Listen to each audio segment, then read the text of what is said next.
ಬನ್ನಿ ಫ್ರೆಂಡ್ಸ್, ಶಿವಮೊಗ್ಗದಿಂದ 30 ಕಿಲೋಮೀಟರ್ ದೂರದಲ್ಲಿರುವಂತಹ ಪ್ರಸಿದ್ಧವಾದ ಸೇವಾಲಾಲ್ ದೇವಸ್ಥಾನಕ್ಕೆ ಇವತ್ತು ಬಂದಿದ್ದೀನಿ. ಸೇವಾಲಾಲ್ ದೇವಸ್ಥಾನದ ವಿಶೇಷತೆಗಳೇನು, ಸೇವಾಲಾಲ್ ಅಂದರೆ ಯಾರು ಎಂಬ ಸಂಪೂರ್ಣ ಮಾಹಿತಿಯನ್ನು ಈ ಎಪಿಸೋಡಲ್ಲಿ ನಾನು ಕಟ್ಕೊಡ್ತೀನಿ. ಬನ್ನಿ ಹಾಗಾದರೆ ದೇವಸ್ಥಾನದ ಒಳಗಡೆ ಹೋಗೋಣ.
ಹಲೋ ಫ್ರೆಂಡ್ಸ್, ನಿಮಗೆಲ್ಲರಿಗೂ ಮತ್ತೊಮ್ಮೆ ನಮ್ಮ ಚಾನಲ್ಗೆ ಸ್ವಾಗತ.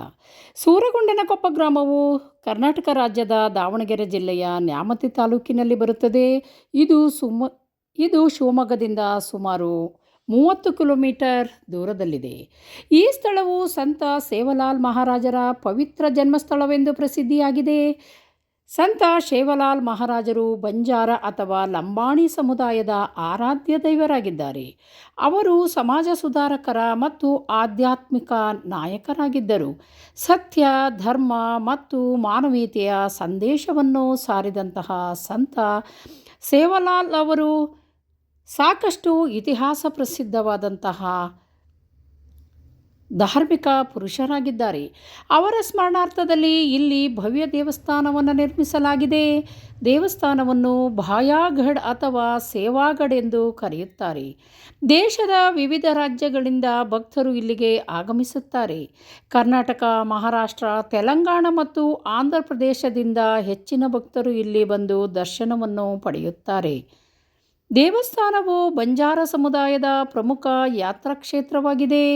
ಇಲ್ಲಿ ಸಂತ ಸೇವಾಲಾಲ್ ಮಹಾರಾಜರ ಮೂರ್ತಿಯನ್ನು ಅತ್ಯಂತ ಅದ್ಭುತವಾಗಿ ಸ್ಥಾಪಿಸಲಾಗಿದೆ.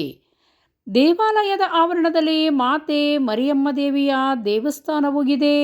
ಮಾತೆ ಮರಿಯಮ್ಮ ದೇವಿಯ ಆರಾಧಕರಾಗಿದ್ದಂತಹ ಸೇವಾಲಾಲ್ ಮಹಾರಾಜರಿಗಾಗಿ ಈ ಒಂದು ದೇವಸ್ಥಾನವನ್ನು ಕಟ್ಟಲಾಗಿದೆ.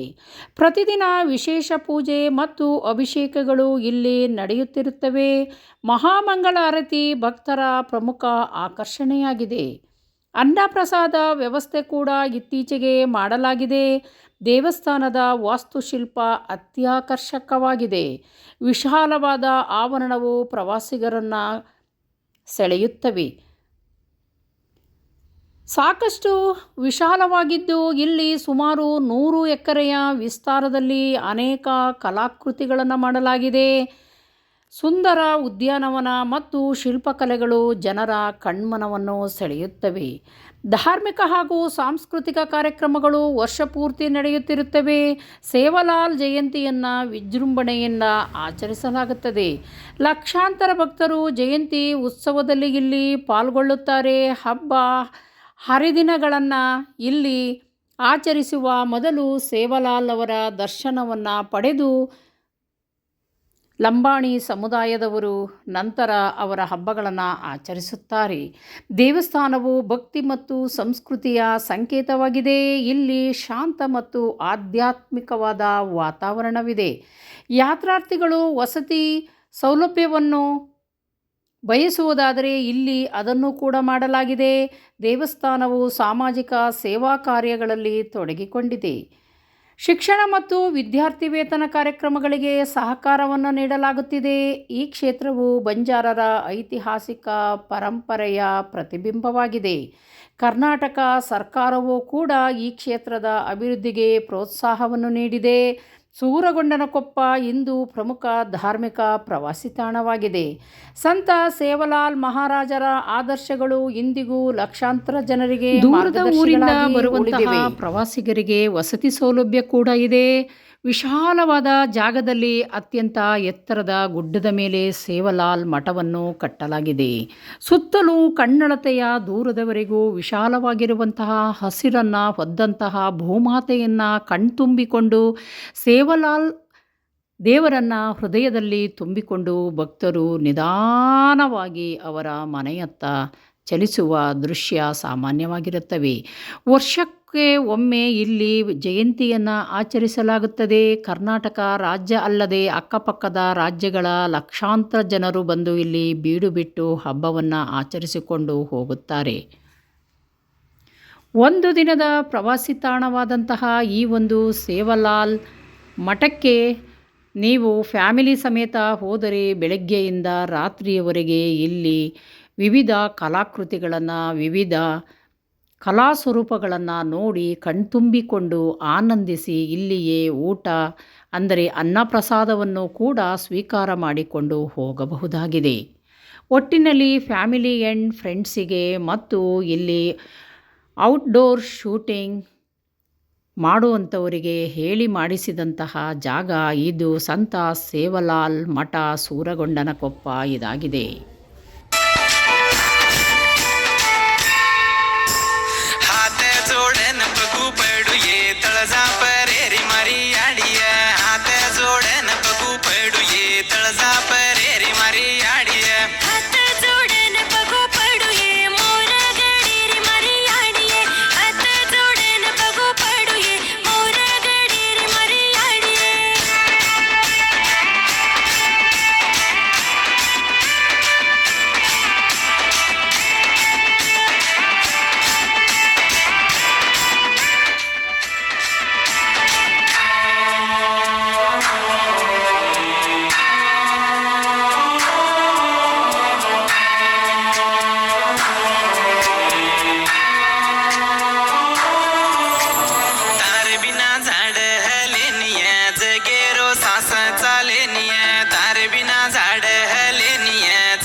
ಹಲೋ ಫ್ರೆಂಡ್ಸ್, ನಿಮಗೆಲ್ಲರಿಗೂ ಅಟ್ ಡೈಲಿ ಲೈಫ್ ಚಂಗೊಳ್ಳಿ ಯೂಟ್ಯೂಬ್ ಚಾನಲ್ಗೆ ಮತ್ತೊಮ್ಮೆ ಸ್ವಾಗತ. ನಾನಿವತ್ತಿದ್ದೀನಿ ಸಂತ ಸೇವಾಲಾಲ್ ಅವರ ಜನ್ಮಸ್ಥಳವಾದಂತಹ ಸೂರಗೊಂಡನಕೊಪ್ಪದಲ್ಲಿದ್ದೀನಿ. ಮರಿಯಮ್ಮ ದೇವಿಯ ದೇವಸ್ಥಾನದ ಎದುರುಗಡೆ ಇದ್ದೀನಿ. ಇಲ್ಲಿ ಒಬ್ಬರು ಭಕ್ತರು ಇದ್ದಾರೆ. ಈ ಭಕ್ತರು ಈ ದೇವಸ್ಥಾನದಲ್ಲಿ ಸಾಕಷ್ಟು ವರ್ಷ ಸೇವೆಯನ್ನು ಮಾಡಿದವರಾಗಿರ್ತಾರೆ. ಇಲ್ಲಿನ ವಿಶೇಷತೆ ಏನು ಅನ್ನೋದನ್ನು ಅವರಿಂದನೇ ಕೇಳಿ ತಿಳ್ಕೊಳ್ಳೋಣ ಬನ್ನಿ. ಸರ್ ನಮಸ್ತೆ. ಹೆಸರು ನಿಮ್ಮದು? ನನ್ನ ಹೆಸರು ಮೇಡಮ್ ಡಿಳ್ಯಾನಾಕ್ ಅಂಥೇಳಿ. ನಮ್ಮದು ಹರಪನಹಳ್ಳಿ ತಾಲೂಕು ವಿಜಯನಗರ ಜಿಲ್ಲಾ ಅಂತ ಬರುತ್ತೆ. ಸಿಂಗರಳ್ಳಿ ದೊಡ್ಡ ತಾಂಡ ಅಂತ ನಮ್ಮದು ಚಿಕ್ಕ ಹಳ್ಳಿ. ಅಲ್ಲಿ ಇಲ್ಲಿದ ಜಾಗದ ವಿಶೇಷತೆ ಏನು ಸರ್? ಇದು ಸಂತ ಶ್ರೀ ಸೇವಾಲಾಲ್ ಮಹಾರಾಜರು ಜನ್ಮ ತಾಳಿದಂಥ ಜಾಗ. ಇದು 1739 ಇಸ್ವಿಯಲ್ಲಿ ಸೇವಾಲಾಲ್ ಮಹಾರಾಜ ಫೆಬ್ರವರಿ 15ರಂದು ಜನ್ಮ ತಾಳ್ತಾರೆ. ಅದು ಅವರು ಹುಟ್ಟಿದಂಥ ಸ್ಥಳಕ್ಕೆ ನಾವು ಸೂರಗೊಂಡನಕೊಪ್ಪ ಅಂತ ಕರಿತೀವಿ. ಇದಕ್ಕೆ ನಾವು ಹೊಸದಾಗಿ ಭಾಯಾಗಢ ಅಂಥೇಳಿ ನಾಮಕರಣ ಮಾಡಿದ್ದಾರೆ. ಈ ಭಾಯಾಗಢದ ವಿಶೇಷ ಏನಂದರೆ, ಭಾಯ ಅಂದರೆ ನಾವು ಸೇವಾಲಾಲ್ ಮಹಾರಾಜನ ಸೇವಾ ಭಾಯ ಅಂತ ಕರಿತೀವಿ. ಭಾಯಿ ಅಂದರೆ ಒಂದು ಅಣ್ಣ ತಮ್ಮಂದಿರ ಸಂಬಂಧ, ಪ್ರತಿಯೊಬ್ಬರನ್ನು ಅಣ್ಣ ತಮ್ಮಂದಿರ ಸಮಾನಾಗಿ ಕಾಣುವಂಥ ಸೇವಾಲಾಲರು ಓದಿದ್ರು. ಹಾಗೆ ಇದನ್ನು ಸೇವಾ ಭಾಯಗಢ ಅಂತ ಕರಿತೀವಿ ನಾವು. ಮತ್ತು ಇಲ್ಲಿ ಸೇವಾಲಾಲ್ ಮಹಾರಾಜರು ಹುಟ್ಟಿದಾಗಿಂದ ಇಲ್ಲಿ ಸುಮಾರು 1000 ಎಕರೆ ಪ್ರದೇಶ ಅರಣ್ಯ ಪ್ರದೇಶವಾಗಿರುತ್ತೆ. ಇಲ್ಲಿ ಈ ಅರಣ್ಯ ಪ್ರದೇಶವಾಗಿರೋದ್ರಲ್ಲಿ ಸುಮಾರು ಸಾವಿರಾರು ಗೋವುಗಳನ್ನು ಸಾಕ್ಕೊಂಡು, ಆ ಗೋವುಗಳನ್ನು ಸಾಕೋದ್ರ ಜೊತೆಗೆ ಗೋವುಗಳ ಮೇಲೆ ದೇಶ ತುಂಬ ಓಡಾಡಿ ವ್ಯಾಪಾರ ಮಾಡಿದಂಥ ಸೇವಾಲಾಲ್ ಮಹಾರಾಜರಾಗಿರ್ತಾರೆ. ಈ ವಿಶೇಷ ಸ್ಥಳದ ಭಾಳ ಮಾಹಿತಿ ಬೇಕಂದರೆ ನಿಮಗೆ, ನಾವು ಇಲ್ಲಿ ನೀವು ನೋಡ್ತಿದ್ರು ಮರಿಯಮ್ಮನ ದೇವಸ್ಥಾನ ಅಂತೇಳಿ. ಸೇವಾಲಾಲ್ ಮಹಾರಾಜರು ಮರಿಯಮ್ಮರ ಆರಾಧಕರಾಗಿರ್ತಾರೆ, ಪ್ರಕೃತಿ ಪೂಜ್ಯರಾಗಿರ್ತಾರೆ, ಮತ್ತು ಯಾವುದೇ ರೀತಿಯ ಮೌಢ್ಯತೆಗೆ ಅವಕಾಶ ಇರೋದಿಲ್ಲ. ಆ ನಿಟ್ಟಿನಲ್ಲಿ ಸೇವಾಲಾಲ್ ಮಹಾರಾಜರು ನಮ್ಮ ಸಮಾಜವನ್ನು ನಡೆಸ್ಕೊಂಡು ಹೋಗ್ತಾ ಇರ್ತಾರೆ.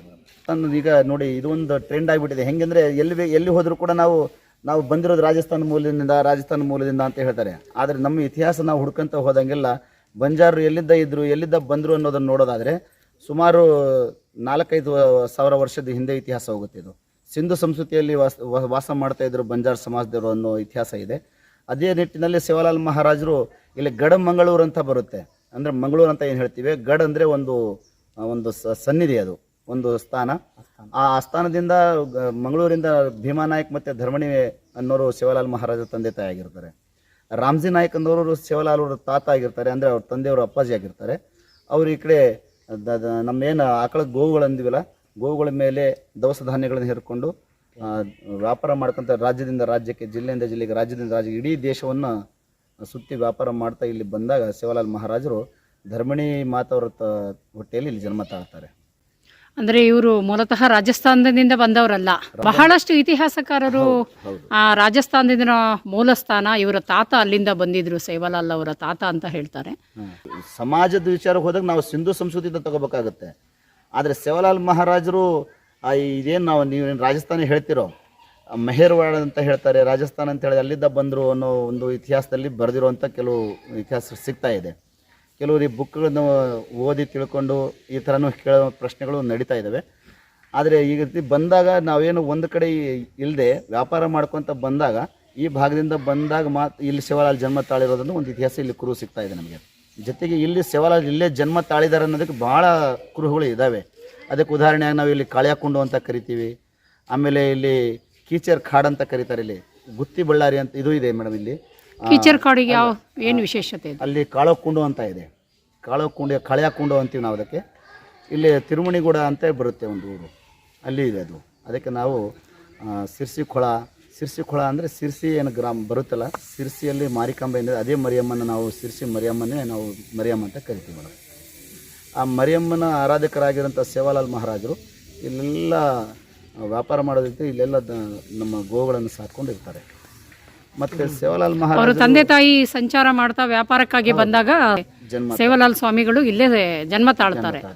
ಜನ್ಮ ತಾಳಿ ಸುಮಾರು 10-12 ವರ್ಷದ ವಯಸ್ಸು ತನಕ ಇಲ್ಲೇ ಇದ್ದು, ಇಲ್ಲೇ ಗೋವುಗಳನ್ನು ಮೇಯಿಸ್ಕೊಂಡು, ಇಲ್ಲೇ ಆ ವಯಸ್ಸಿನಲ್ಲಿ ಅಷ್ಟು ಚಾತುರ್ಯತೆ ಇರುತ್ತೆ ಅವರಿಗೆ. ಮುಂದೆ ಏನಾಗುತ್ತೆ ಅನ್ನೋದನ್ನು ವಿಚಾರ ಮಾಡುವಂಥ ಶಕ್ತಿ ಆ ಚಿಕ್ಕ ವಯಸ್ಸಲ್ಲೇ ಅವ್ರಿಗೆ ಬಂದಿರುತ್ತೆ ಮೇಡಮ್. ಹಾಗಾಗಿ ಸೇವಾಲಾಲ್ ಮಹಾರಾಜರು ಅಷ್ಟು ನಿಪುಣರು ಅಂತ ಹೇಳಿದರೂ ತಪ್ಪಿಲ್ಲ.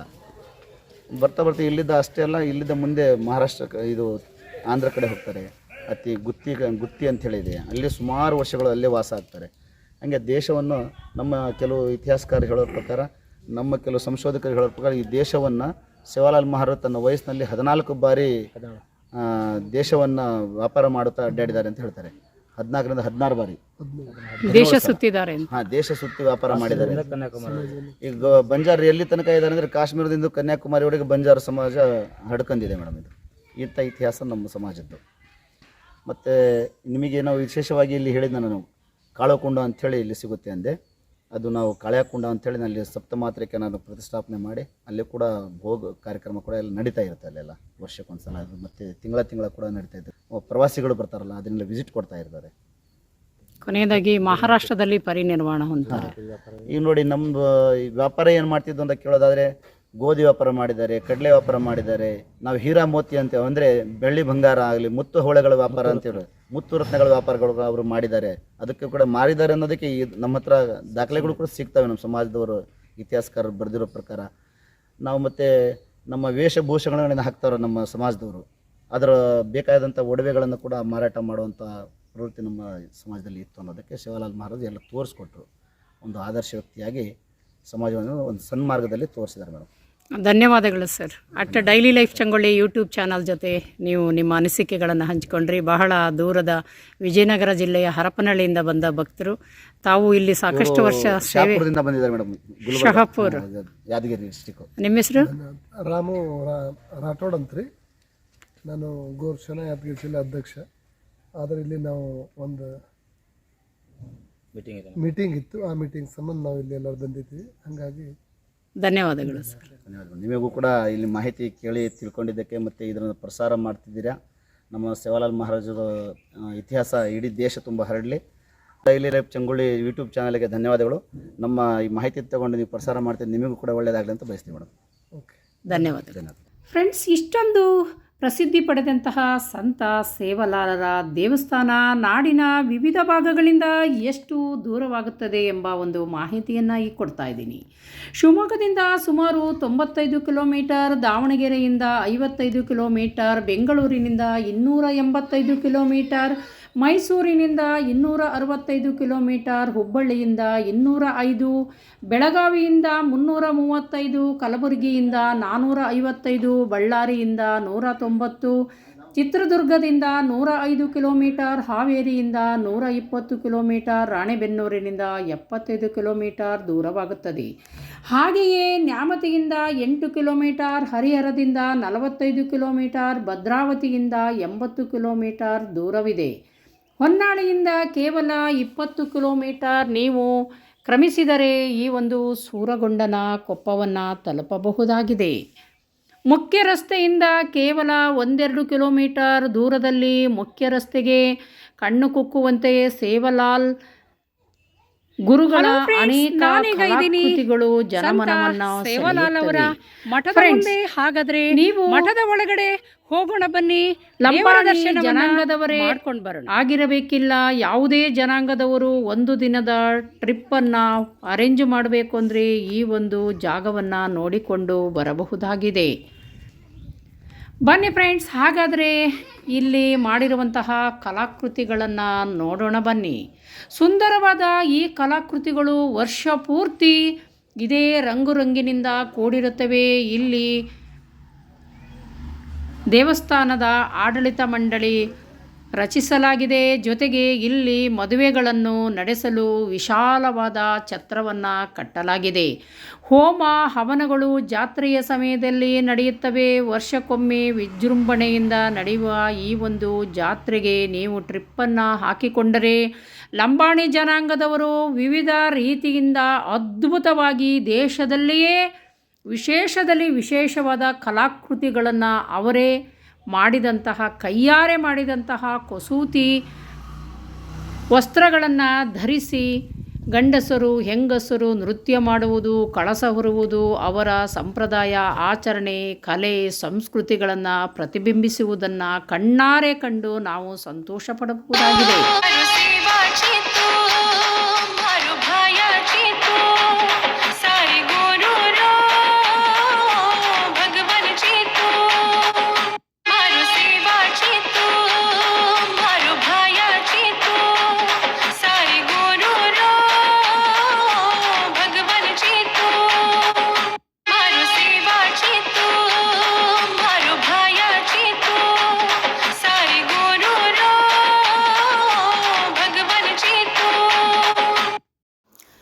ಫ್ರೆಂಡ್ಸ್, ಮೊದಲ ಬಾರಿಗೆ ನೀವು ನಮ್ಮ ಚಾನಲನ್ನು ನೋಡ್ತಾ ಇದ್ದರೆ ದಯವಿಟ್ಟು ಸಬ್ಸ್ಕ್ರೈಬ್ ಮಾಡ್ಕೊಂಡು ನೋಡಿ. ಹಾಗೆ ಈ ಎಪಿಸೋಡ್ ಇಷ್ಟ ಆದರೆ ಫ್ರೆಂಡ್ಸ್ ಆ್ಯಂಡ್ ಫ್ಯಾಮಿಲಿ ಮೆಂಬರ್ಗಳಿಗೆ ಶೇರ್ ಮಾಡೋದನ್ನು ಮರಿಬೇಡಿ. ಹಾಗೆ ಕಾಮೆಂಟ್ ಮಾಡಿ ಮುಂದಿನ ಎಪಿಸೋಡ್ ಯಾವ ರೀತಿ ಇರಬೇಕು ಮತ್ತು ನಿಮ್ಮೂರಲ್ಲಿ ಏನಾದರೂ ವಿಶೇಷತೆಗಳಿದ್ದರೆ ನಮಗೆ ತಿಳಿಸಬಹುದು. ನಾವು ನಿಮ್ಮೂರಿಗೆ ಬಂದು ಶೂಟಿಂಗ್ ಮಾಡಿಕೊಂಡು ಆ ಊರಿನ ವಿಶೇಷತೆಗಳನ್ನು ನಾಡಿನ ಉದ್ದಗಲಕ್ಕೂ ತಿಳಿಸುವಂತಹ ಪ್ರಯತ್ನವನ್ನು ಮಾಡುತ್ತೇವೆ.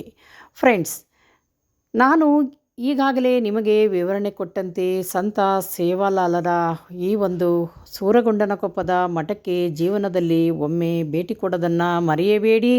ಹಾಗೆಯೇ ಮಕ್ಕಳಿಗೆ, ಕಲಾವಿದರಿಗೆ, ಕಲಾರಸಿಕರಿಗೆ, ಕಲಾಸಕ್ತರಿಗೆ ಹೇಳಿ ಮಾಡಿಸಿದಂತಹ ಈ ಒಂದು ಸೇವಾಲಾಲ್ ಸೂರಗೊಂಡನ ಕೊಪ್ಪದ ಮಠದ ಕಲಾಕೃತಿಗಳನ್ನು ನಿಮ್ಮ ಮನೆಗಳಿಗೆ ನೀವು ಆರ್ಟ್ ಮಾಡಿಸುವಾಗ ಯಾವ ರೀತಿ ಮಾಡಿಸಬೇಕು ಎಂಬ ಒಂದು ಪರಿಕಲ್ಪನೆಯನ್ನು ನಾವು ತಿಳಿದುಕೊಳ್ಳಲು ಅತ್ಯಂತ ಸೂಕ್ತವಾದ ಸ್ಥಳ ಇದು ಎಂಬ ಅಭಿಪ್ರಾಯ ನನಗೆ ಬಂದಿದೆ.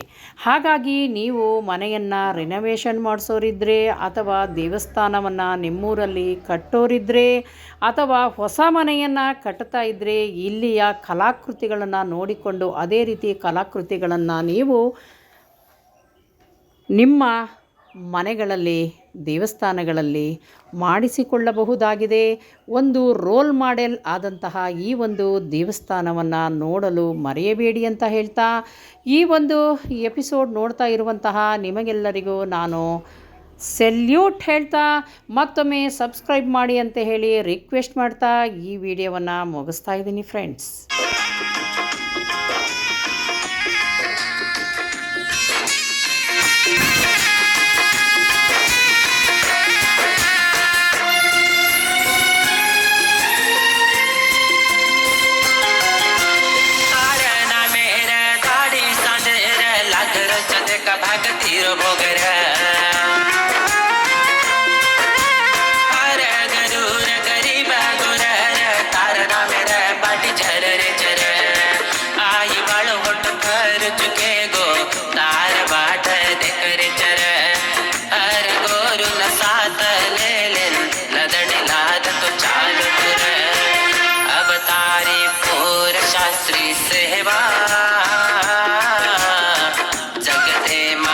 ಮೇಲ್ಗಡೆ ದೇವಸ್ಥಾನ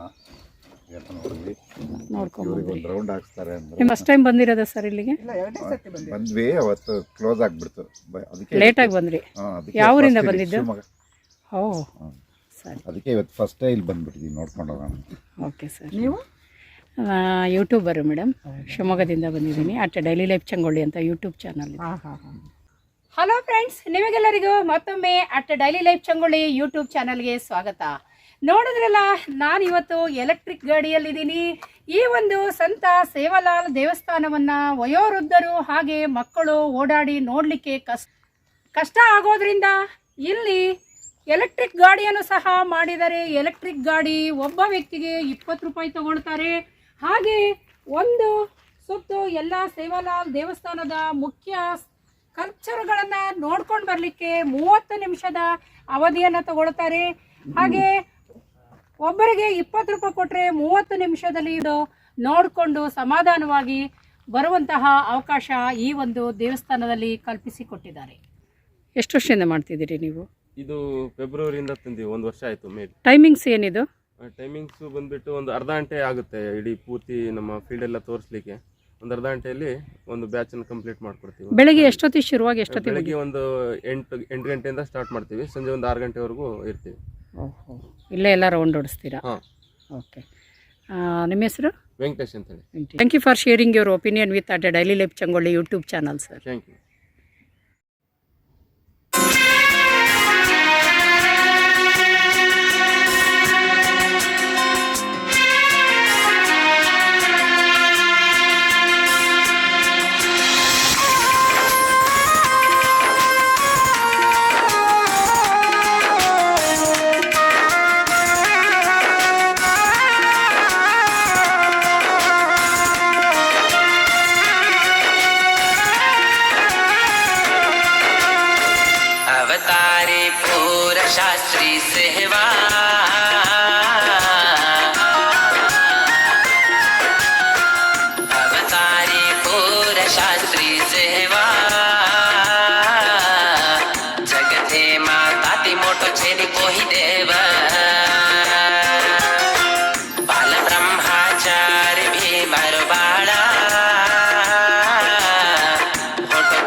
शास्त्री सेवा जगते माता ती मोठो छेनी कोही देव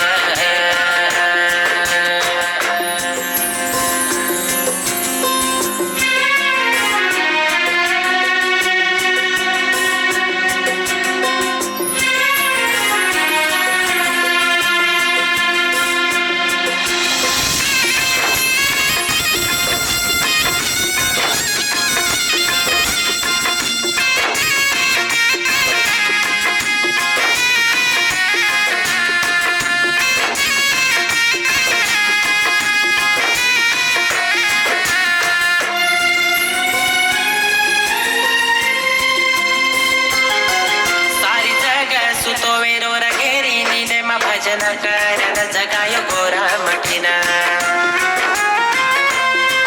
वासळी बजायो र सेवा झाडी जगले मा सोबतली तो शिव शक्ती मरिय माना गोरू रूपे टाकेना सोबतलाही तोना करला र भाया बोर नामेर भक्तीना कळको निरविदिले जाव कैलासेना कळको निरविदिले जाव कैलासेना अवतारी पूर शास्त्री सेवा मोटो छेनी कोही देव